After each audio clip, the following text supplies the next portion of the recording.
There is a killer on the streets of London. This is the worst I had ever seen her. I did not think she was going to stop. This was planned, and this was calculated. Can place special emergency.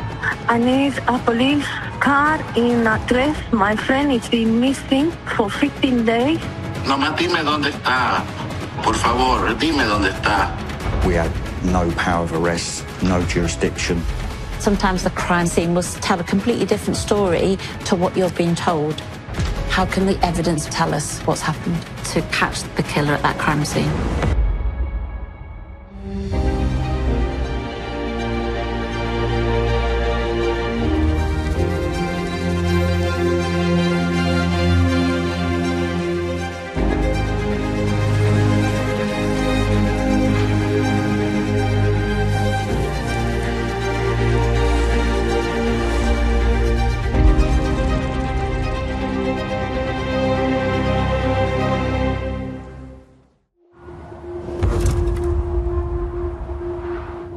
I come into work in the morning, I get a phone call from the on-call senior detective who has been overseeing quite an unusual case overnight.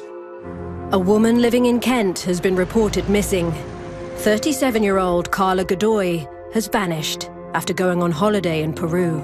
Concerns were raised when Karla's family and her friend hadn't heard from her. It was highly unusual for Karla not to speak to her family. She was born in Honduras and spent a lot of her childhood there. And then as an adult moved to Spain. She had a young daughter and she was separated from her husband when she came to the UK to work in December of 2020. Karla works as a cleaner at Ebbsfleet Lorry Park. She fitted in really well, always speaking to people, very, very friendly, and she worked extremely hard. I think the aim was that she was going to work hard, save money, and send it back to Spain for the benefit of her daughter. Her daughter lives in Valencia with her dad. She would religiously call her daughter every day and speak to her, and there was just no contact from her at all. We contacted Interpol and asked that a missing person inquiry being started in Peru. A high-risk missing person comes with a lot of additional resources that are allocated to that. We need to find that person quickly. Investigators track Karla's movements. Karla flew to Valencia on the 12th of September, meeting her family for several days before travelling to Peru. So these were all flights that were booked, prepaid for. Then the plan was for Karla to return to Valencia on the 23rd of September. Her family last heard from her on the morning of the 23rd from Peru. Tía, gracias. Ya nos vemos ahí que el fin de semana yo me devuelvo y voy a estar ahí unos 3 días en Valencia. The voice note is the last known contact from Karla. She sounded really down. People who knew her described what a happy, jolly person she was. You can tell in the voice that she doesn't sound her usual happy self. Police investigating this really started to get concerned about Karla's whereabouts and what may have happened to her. Investigators learn Karla wasn't travelling alone. She was with her boyfriend, Jorge Godoy. No one can get hold of him either. They were introduced by a friend of Karla's. Similar to Karla, moved to Spain first and then moved to the UK to work for the same cleaning company. After nearly 2 years of dating, Karla was travelling to Peru to meet Jorge's family for the first time. Godoy was born in Peru. They went to Machu Picchu together, and then there were photographs that Karla was sending back to her family.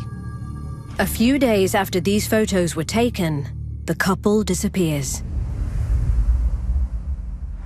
Police find they share a flat in Dartford. They took out a joint tenancy on a flat together.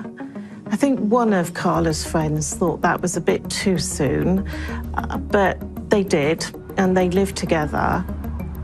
Sometimes police forces will go to a missing person's house to to take samples to look for evidence. You would have potentially looked for any intelligence as to where they might have gone to, any paperwork with any addresses, names, any contact numbers, or does it look like they're not a missing person and they're actually coming back later because there's food in the fridge? The flat was particularly sparse. There were hardly any items of clothing there, or furniture, or personal belongings, save for a couple of toothbrushes and a shower scrunchie, which we seized for DNA purposes. We also took some fingerprints of surfaces as well, again for identification purposes. It was clear to me that they were no longer residing there. Toothbrush is a good source of DNA because not many people share toothbrushes. So the majority of the DNA on the head area of this would be from the person who normally brushes their teeth with it. And this means that we can effectively get their DNA profile on record so that if they do turn up somewhere, we can identify them from that DNA. With no sign of the couple at home, their worried families desperately try to get hold of them. They really wanted to find out what had gone on here. Godoy's family themselves, his mum even asking him what on earth has happened. Interpol examines the couple's passport data. Peruvian authorities confirm Karla has not left the country. There was just no reason why Karla would stay in Peru. The company she worked for had an app. You could log on and see what your duties were for a particular day. She last logged on at 8:30 Peru time on the 23rd of September. But Jorge Godoy has travelled from Peru to Chile and Brazil before arriving at Heathrow Airport, alone. Jorge Godoy returned to the UK on the 4th of October. It was clear something wasn't right.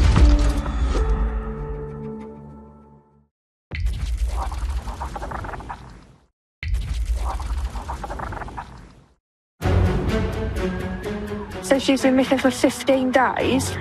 Yeah. Okay, have you reported her missing before? No. She went on holidays to Peru with a boyfriend. His family lives in Peru. Now, her family and the police in Peru are looking for him. In Kent, concerns are growing for the welfare of 37-year-old Karla Godoy.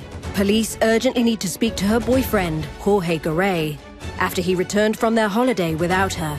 He's not been seen again since arriving at Heathrow. It was really difficult for the intelligence unit to try and work out where he might be. We didn't know much about his movements.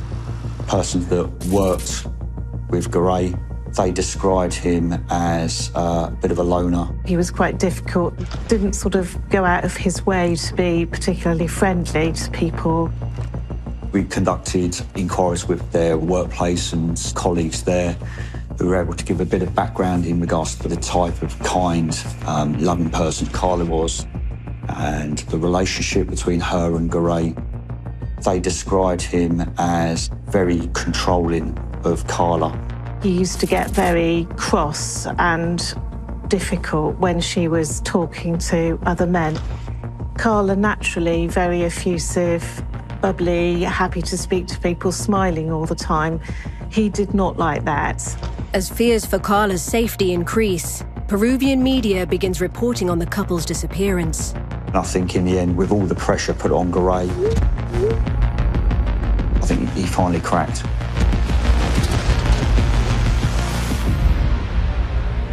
"20 days after Karla vanished, her brother reaches Godoy on the phone. Yo siempre estaba ahí, yo siempre le apaciguaba, siempre le calmaba, siempre cedía, ¿sabes? Pero ella sí se ponía de los nervios. Este maldito tío siempre le ha hecho mal, le ha hecho mucho daño a ella, le ha hecho mucho daño, le ha alterado todo, ¿sabes? Le ha alterado mucho a ella, ¿sabes? Sí. Yo no sé qué pasó, porque yo también me enteré, discutí con ella, nos pusimos en las manos.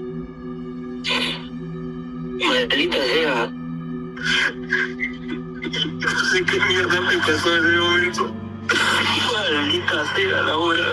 Está muerta y nosotros perdimos a mi hermanita. Que nunca más la vamos a volver a ver. Pobrecita.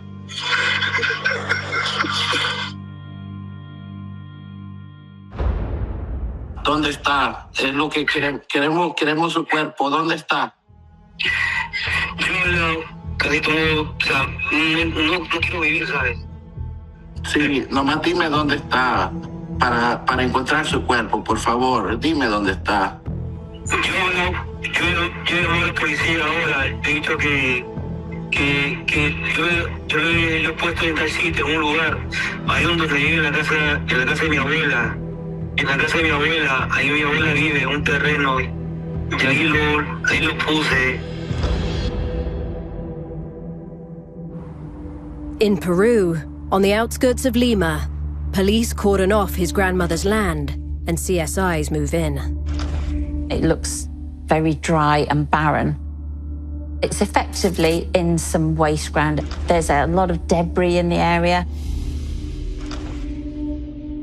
A body was found in a makeshift grave, wrapped in tarpaulin, fully clothed, with a ligature around her neck. It was confirmed that that was indeed Karla Godoy. Karla was part of a large family. She had a lot of siblings, her aunts, her mother, and of course her daughter, who loved her very much. Although Karla and her husband were split up, it was clear when we met that he still cared a great deal for her. She was just a lovely, friendly young lady doing charity work for a local church. She worked hard for her family to try and make a better life for them. Karla no era una niña que no dejaba de llamarnos a nosotros. Ella muy trabajadora, una persona bien, muy linda persona ella. Entrégate, Jorge. No te queda otra opción, Jorge.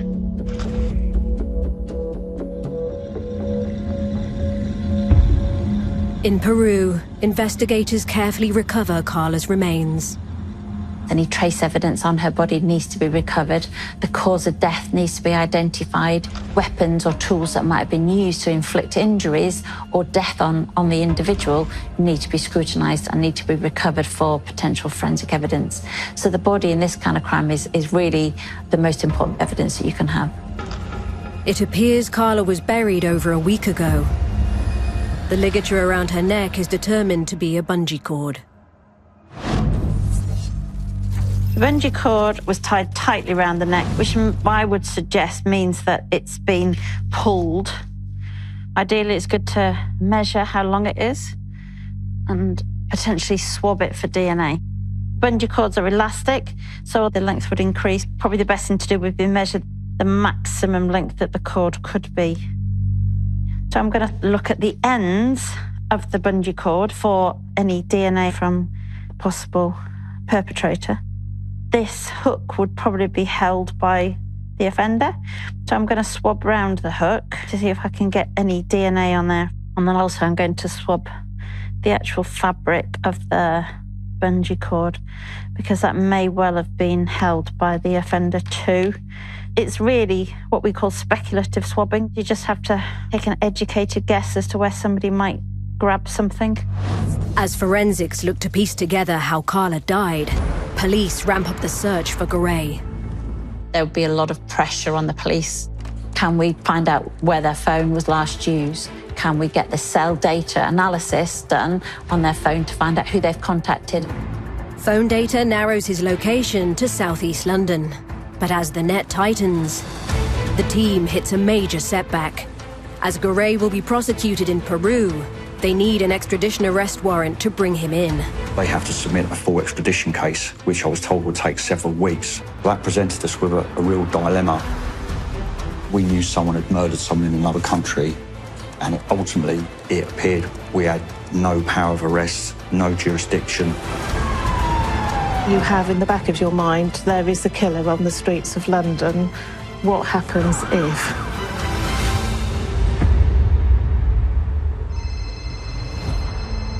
I get a phone call from a DCI in the Met. He says to me, "Lee, we found your missing person." We need your ID, please. What's your name? Yes. What's your name? Please, yeah? Yeah. What is your name? Please. His English is not. What's his name? George. Godoy was located at an address in Tottenham. Can you give him cuffs? Sure. Right, if you stand up, please. Cheers. Cool. We'll get him around the back. It was all good. Can you get inspector, please? Give him the words. He said, we've arrested him for coercive controlling behaviour. So you're under arrest. You do not have to say anything, but it may harm your defence if you do not mention when questioned something later on in court. What had happened is when Karla's friend reported her missing, she happened to mention in the call that Karla's family thought that Godoy was controlling. Coercive control is something that we've really only recently started talking about. It is a pattern of behaviour designed to trap someone in a relationship. One of the statements was quite striking because it referred to instances in the sort of lunchroom where they worked, and Karla would be having a conversation. Gary clearly did not like this, and he'd go and sit in the corner and just cover his head with his arms and his hands. And the witness said, well, he just behaved like a complete baby. Karla's family and friends tell police that after initially bonding over their similar backgrounds, the couple were soon spending all their time together. He would expect Karla to have all of her breaks with him. He even went so far as to speak to the boss to ensure that they worked in the same locations so that he could keep an eye on her. As soon as I hear a relationship has started really quickly, I get that sinking feeling in my stomach, because that is very, very often the way controlling relationships start. Godoy is taken to Lewisham Police Station on suspicion of domestic abuse. But although he's confessed, police still don't have authority from Peru to arrest him for Karla's murder, or enough evidence to keep him in custody for coercive control. This was extremely concerning for me. We would need to release him at the end of the day. There'll be nothing to detain him. We have someone that is free to roam the UK, who we believe has murdered his partner, but also the risk of letting Karla and her family down by not being able to arrest, prosecute and hold Godoy to account for the awful crime we believe he had committed. There's a real risk that the extradition process could take years. I'm still in this massive dilemma as to what to do, but what that arrest did do was buy me some time. Police urgently seek the advice of extradition experts and the Crown Prosecution Service. We discussed a little-known piece of legislation which was relatively new, which is under Section 72 of the Domestic Abuse Act 2021. Under Section 72, prosecutors can charge a UK resident for a violent crime against a partner committed overseas. Then we deal with those charges here as opposed to them being dealt with in the country where the offence was committed. It was new to me. It was certainly the first time I'd come across it. We were dealing with the unknown. But Godoy's release is imminent. We had the power to do it, and so we did it because we had to. We've got a self-confessed killer. We couldn't leave this man on the streets of London. Godoy is transported from Lewisham to Kent to be questioned. My first question is, why is Karla buried in your grandmother's plot of land in Lima, Peru? Godoy was interviewed with a solicitor and with an interpreter, and he provided a prepared statement. He and Karla were up about 3 or 4 o'clock in the morning, and they were arguing. We'd been up late talking and drinking alcohol. Estábamos despiertos hasta tarde, hablando y tomando licor. We'd recently been arguing about her ex-partner. The ex-partner has custody of Karla's 10-year-old daughter. This was causing Karla a lot of stress. She was suffering mentally because of this. She was mad and angry about it this evening. I could feel how stressed she was. In interview, he was quite calm, matter of fact. She had not told her ex-partner that she was in a relationship with me. She was concerned and believed that he would never let her have access or custody of her daughter. She was very upset, and I couldn't understand why she didn't just tell him we were together and happy. I told her to ignore him, not to let him spoil our holiday. I told her that she was shit, and at that point she slapped me hard in the face and was calling me the most hurtful names. That I was a piece of shit and I had no right telling her what to do, that I'm no one. I slapped her back, but this made things much worse. She picked up a knife next to a fruit bowl on the table. She was lashing out at me, trying to slash me with this knife in an overhand motion. I put up my hands to defend myself.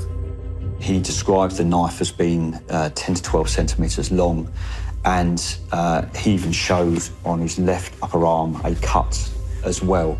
I shouted, "Shut up, shut up." I know that the knife had fallen from her hand. I was afraid she may grab it again. All of the time she was kicking and shouting horrible things at me. I can't remember what happened at this moment, not exactly. I thought she was going to kill me. Looking at the case on face value, a girl's been found buried, the offender's admitted to it. Looks a really simple case. In reality, it's not.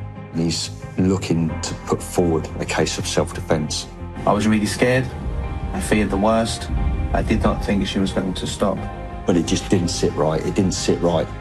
All the information we were getting was that she wouldn't be someone that would use violence against someone. She didn't even swear. It was extremely unlikely that she would have picked up a knife and attacked Godoy with it. I do not know what happened. Something crazy came over me. We need to find further evidence to prove that he's lying.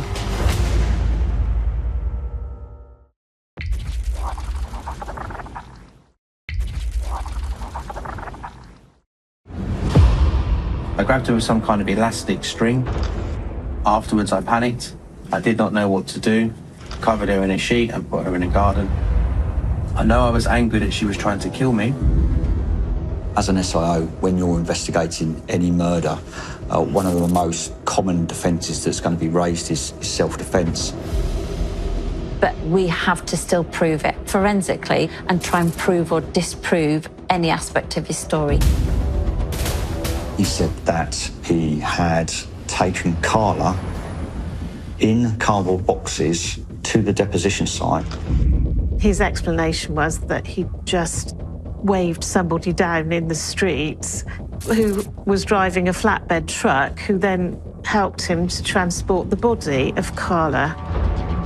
Now, as farcical as that sounded, that he flagged down a passing lorry with Karla in cardboard boxes, which just happened to take him to the deposition site, that's not enough to prove murder. We still have to prove it beyond reasonable doubt. He then answered no comment to all further questions. It's always challenging because the person that can give you the most evidence other than the suspect is sadly no longer.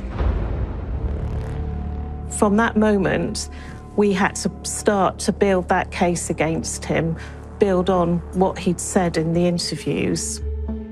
That was extremely daunting. How on earth are we going to obtain all this evidence from Peru? How we would manage a crime scene in the UK would be completely different to how they would manage a crime scene in Peru. We started making lists of things that we needed. We need to know what's been examined, how it's been examined, and what's actually been recovered from that scene. A post-mortem examination was conducted in Peru, and they found that the cause of death was strangulation. But we didn't have the full report. I was told photos hadn't been taken. In investigation terms, that creates a whole new level of problems, because Karla's body is effectively the most important bit of evidence that you have. It was recommended that we needed to transport Karla to the UK for a post-mortem by a certified Home Office pathologist. The National Crime Agency advised that I contact Dr. Richard Lloyd from the University of Cambridge. I became involved in this case because of my experience in repatriating bodies around the world. So I was asked to advise on the best way to bring Karla back to the United Kingdom for a post-mortem examination. It's a very difficult situation when the body is 6,000 miles away. Commercial airlines insist on bodies being embalmed for reasons of hygiene. Embalming slows down decomposition. The problem with that is there is the risk that the embalming process can destroy very important forensic evidence, and it can create new false evidence that might be misinterpreted by a forensic pathologist as an injury, but which in fact is what we would call an embalming artifact. The team won't know if evidence has been lost until Karla's remains arrive back in the UK. In custody, Godoy sticks to his statement. She slapped me hard in the face and was calling me the most hurtful names. I was a piece of shit and I had no right telling her what to do, that I'm no one. I couldn't understand why she didn't just tell him we were together and happy. He maintains his innocence because at the bottom of all of this, what he's actually feeling is that he's suffered an injustice. He feels he has been wronged by the victim. When a man kills his partner, very often it's about power, control, and sometimes men feeling humiliated or disempowered. Before they went to Peru, they flew to Valencia so that Karla could see her daughter, and they stayed at an hotel. And I think everybody describes it as being a very tense situation. The statements that we got from Karla's family revealed that Godoy was being particularly controlling and aggressive to Karla whilst they were visiting the family. Godoy was not only jealous of any contact that Karla had with any other men, particularly her husband, but even of speaking to her daughter. He expected her to be with him every possible opportunity. Karla's aunt tells police that just before leaving for Peru, Godoy shouted at Karla about speaking to her ex on the phone about their daughter. Karla told her aunt he was a jealous man. I was absolutely convinced that this was not a case of self-defence. This was a vicious and brutal attack on a vulnerable female. But the team still needs to forensically prove Godoy is lying about Karla attacking him. Despite the fact that he's confessed, actually he might be trying to kind of lead the police away from what's actually happened.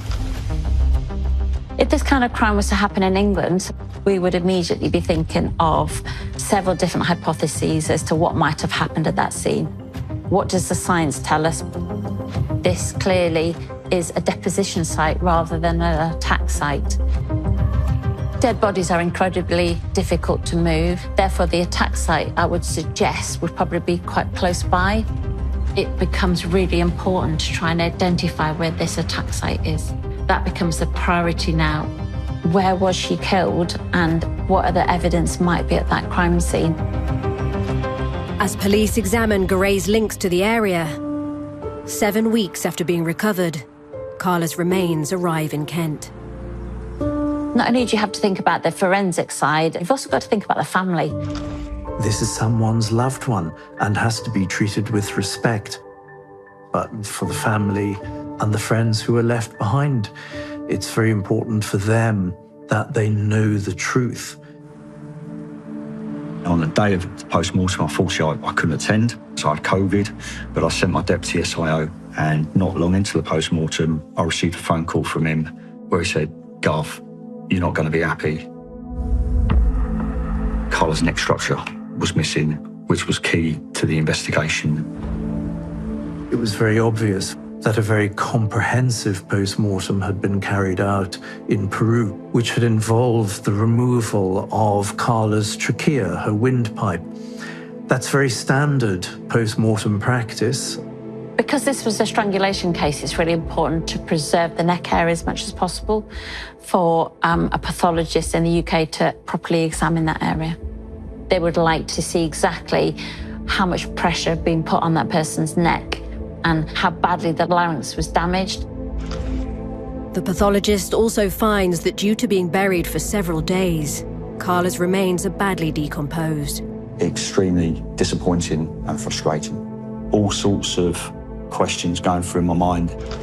How am I going to get justice for Karla's family and Karla? We had discussions about how we were going to build the case because we had really quite a thin file. Lee said, "I think we need to go to Peru." Without actually being out there, you've got no control of what's happening. The SIO and the crime scene manager always go to the murder scenes. Peru was a country I'd never been to before. I don't think any of the team had been to before either. It was arid, dry, hot. It was the hottest month of the year. It was about 30 degrees. It was a particularly hairy time in Peru. I was made aware of riots, violent protests, police stations being firebombed, historic buildings in Lima being burned to the ground as well. It was certainly no holiday, put it that way. Led by D.I. Niels, a small team of investigators from Kent head to the deposition site on the city outskirts. Months on from the discovery of Karla's body, it's eerily quiet. It was probably the most desolate place I've ever been to. That looks like a hugely challenging scene. Examining a scene 2 or 3 months later, after it's already been examined by somebody else, is quite a difficult thing to do. If there's any trace evidence at that scene, any footprints, any tyre marks, it's just not going to be there. We took 360-degree photographs of the scene to create a virtual tour. It's really important for me, for the jury to have a visual representation of what that crime scene looks like. Finding few forensic opportunities at the scene, they head to the suspected attack site. The team have identified a house owned by Goray's family just over 3 miles away. His defence said that Godoy had taken Karla to the deposition site by flagging down a passing lorry at his home address. So it was at that point that we believed that the murder did in fact happen there. Using Karla's last known contact with her family and cell site data, digital experts confirm she was in that area on the day she went missing. Tía, gracias. Ya nos vemos aquí el fin de semana. Yo me devuelvo y voy a estar ahí unos 3 días en Valencia. The team cordons off the house. Our senior CSI took photographs of all rooms. When you have a statement from a suspect, it's really important to then look at the crime scene to see if that fits with what he said. She picked up a knife next to a fruit bowl on the table. She was lashing out at me, trying to slash me with this knife. He said that she held a knife and it was dropped to the floor. So where is that knife in that crime scene? We thought, well, if the scene's been left relatively undisturbed, we would like to photograph them, and actually we would have the knife presented in a box so that the jury, if necessary, can look at it. We found 5 knives. We had no idea whether any of them could have been used by Karla, but we seized them in any case.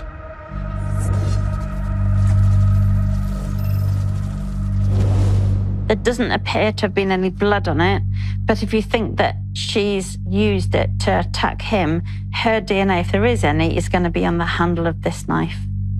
So what I'm going to do is I'm going to get a swab and I'm going to swab up the handle area. Not a very good surface for fingerprints, because if you imagine when you're holding a knife, you're actually going to have it in the palm of your hand and you won't have much fingerprint ridge detail on it. Quite often you will find DNA traces and blood traces around the hilt of the knife, so where the handle meets the blade. Godoy claims to have little memory of what happened after Karla came at him with the knife. I do not know what happened. Something crazy came over me. I thought that she was going to kill me. I did not think she was going to stop. Afterwards, I panicked. What was really important for me was to show that Godoy didn't in fact panic after he killed Karla. I can't remember what happened at this moment, not exactly. What I wanted to do was show that he knew exactly what he was doing in order to conceal Karla. D.I. Niels and his team retraced Godoy's movements from the house to the deposition site. We used a GoPro to stick on the front of one of the cars. The journey was recorded as 16 minutes long. It started to become very apparent that this wasn't a case of panicking. This was planned and this was calculated. He needs to control the narrative because that's the only way that he's going to get away with it. But despite the mounting circumstantial evidence, the limited post-mortem and lack of photos of Karla's injuries puts the entire case at risk. From a crime scene's perspective, it's all about preservation of evidence. If the evidence hasn't been preserved, you're not going to get the results, and you're not going to catch that killer at that crime scene. People are convicted on the basis of guilty beyond all reasonable doubt. Determined to leave no stone unturned, the team head to the mortuary to speak to the pathologist who performed the original autopsy. So I said, look, the first question may answer a lot of my other questions. Were there any photographs taken of the post-mortem examination? And she started to explain that on this day there wasn't a photographer available. So I started to think to myself, well, at least I've asked the question. I've now confirmed there are no photographs. So she says, so I took the photographs and they're on this USB stick if you want to see them. And there's over 100 photographs of the post-mortem.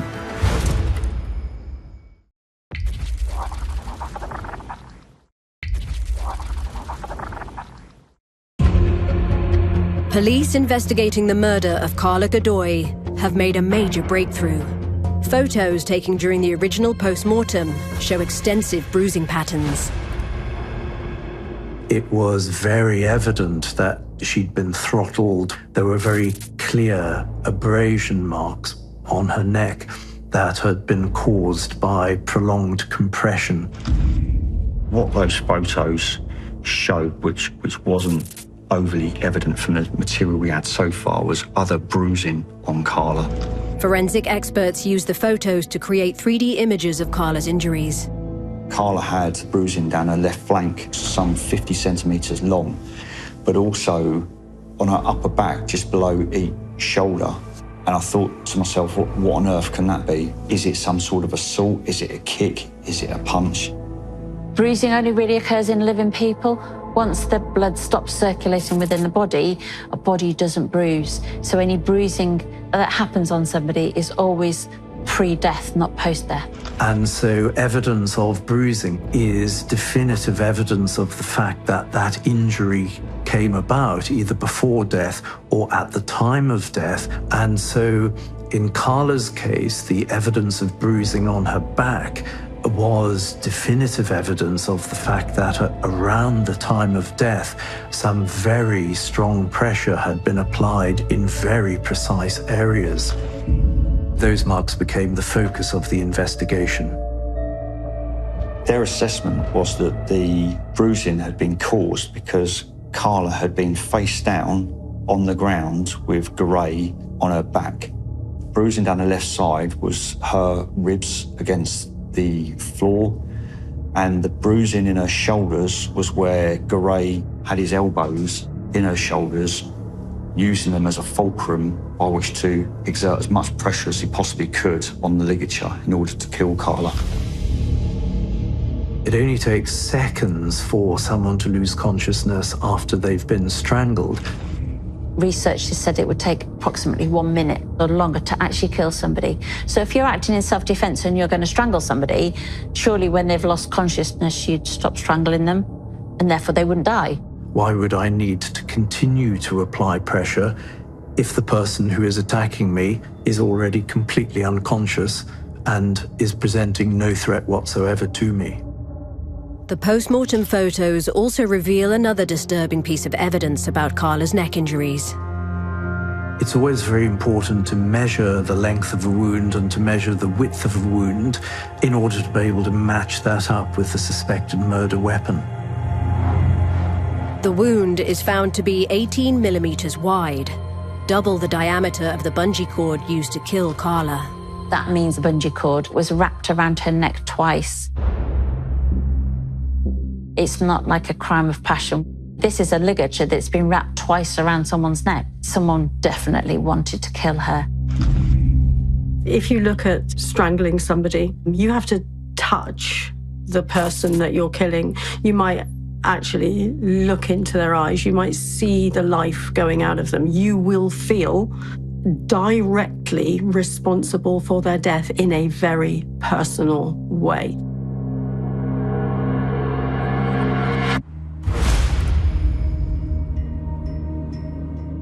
Leading up to the trial, you're always nervous because you never truly know what the jury are going to return.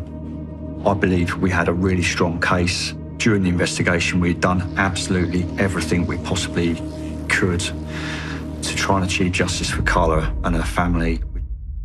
As well as the post-mortem photos, forensic scientists have tested the knives taken from Goray's home in Peru. When the knives were examined, they didn't have any of Karla's DNA on them. It was only animal DNA, which tends to suggest it's been used to prepare food. The fact that there's none of Karla's DNA on the handle of the knife doesn't back up his story. The only weapon they've found is the bungee cord wrapped twice around Karla's neck.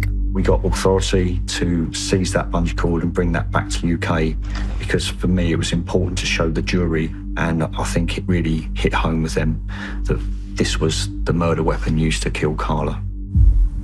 The prosecution sets out what they believe triggered Godoy to kill Karla so brutally that night. They'd had a meal and there was dispute between them. He said about the ex-husband phoning her and making her mad. But I think it must have been about the fact that she was about to depart to go back to Spain without him to see her daughter. Karla was recovered in her coat, which led me to believe that she may well have been leaving at the time that she was murdered. This is what we call the trigger event, and more often than not, this is linked to separation, threat of a separation, or imagined separation. And their rage becomes unmanageable for them. The jury retires. You just never know with this type of investigation whether you're going to get that conviction. After 7 hours of deliberation, the jury came back. They gave a verdict of guilty. It was of great relief to me and the team. Forensically, we're able to prove exactly what's happened. Pathology is a great tool. This is a once-in-a-career case, without a doubt. It's certainly the first time that I'd used the Domestic Abuse Act in any prosecution. We believe it was one of the first occasions when it was used by the CPS nationally. This case demonstrates that there are no boundaries. I think that must come as a warning, really. You can run away, but we can get you back. Or, as in Gary's case, maybe he thought that if he got back to the UK, he might be safe. And maybe he was actually surprised that we were able to prosecute him in the UK for killing Karla in Peru. Godoy is sentenced to a minimum term of 17 years. I can't think that he showed any remorse at all, really. A lot of feeling sorry for himself. I think we all need to educate ourselves about domestic abuse and coercive control. The information is out there. That's the best way to stop these things from happening in the future. Knowledge is power. 2 months on from her death, Karla's family lay her to rest. We arranged for Karla to be flown back to Honduras so that she could be put to rest as per her family's wishes. It's incredibly sad and thought-provoking, I think, to deal with in terms of the family. And often there are children that are left behind. The family have lost a loved one. They've lost a mother, a sister, a daughter. Karla's friends and family described her as such a lovely person. We're just so pleased that we could provide her with justice.